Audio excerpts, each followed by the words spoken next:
My name is Demetria Flowers. I'm 24 and I have a daughter that's 4. Her name is Angelina.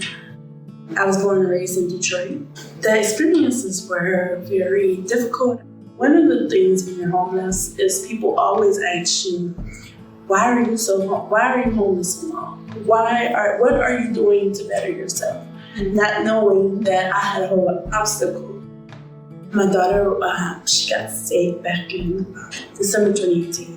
She was in the hospital for 3 months. She was in there for Christmas, New Year's, her birthday, and Valentine's Day. We were at a shelter, and she caught a virus, like just a regular virus. It went up to her brain, and it affected her mobility to walk and talk and eat. So she was like paralyzed from the neck down. She had to go to rehab, inpatient rehab, and learn how to walk and talk and eat. We spent months trying to just to find a diagnosis. And then they came up with the diagnosis obstacle-Kleinkirchen syndrome. It's an autoimmune disorder. So when she gets an infection or a virus or even a simple cold, it can affect her mobility to walk and talk. Getting treatments used to take 6 hours a day. And not to mention the inpatient rehab or the outpatient rehabs. And they didn't have shelters for the sick.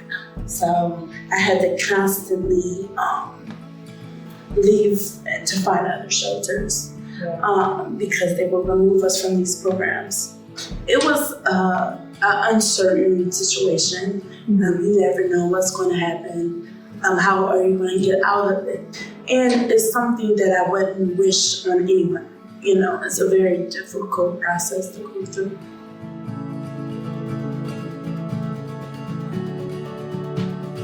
When I first got here, I came from one of the shelters that I say you have to leave from 8 a.m. to 4 p.m. every day. And it was hard because my daughter was, of course, sick on and off. So when I got here in January, I was surprised that we were able to stay in the building. I was so used to leaving during the day and just sitting in my car for hours because we didn't have nowhere else to go. And the fact that we have our own rooms was even great because at the other shelter, we slept in one big room with maybe 20 or 30 other women and children. And me and my daughter didn't have our own bed. We had to share a bed. That was extremely hard. So coming here, we had our own beds, our own rooms, and we had lock on our doors, which was, once again, extremely rare in shelters. Around February, March, that's when the coronavirus hit. And, you know, many people, you have certainties. Okay, do we have to leave? Where do we have to go? And I was still in connect with some of the other people from the other shelters. A lot of them still had to leave during the day, despite of the coronavirus. And being here, we didn't have to leave. And so that made us even more comfortable and protected from that virus.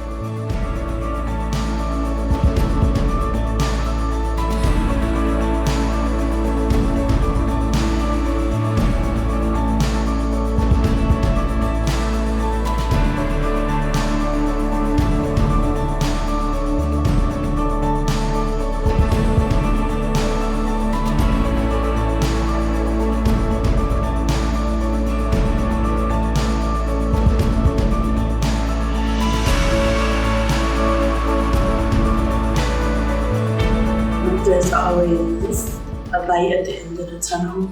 I was homeless for 1 year and 8 months. And just because my daughter was sick, I couldn't find a stable job and things like that to get out of homelessness.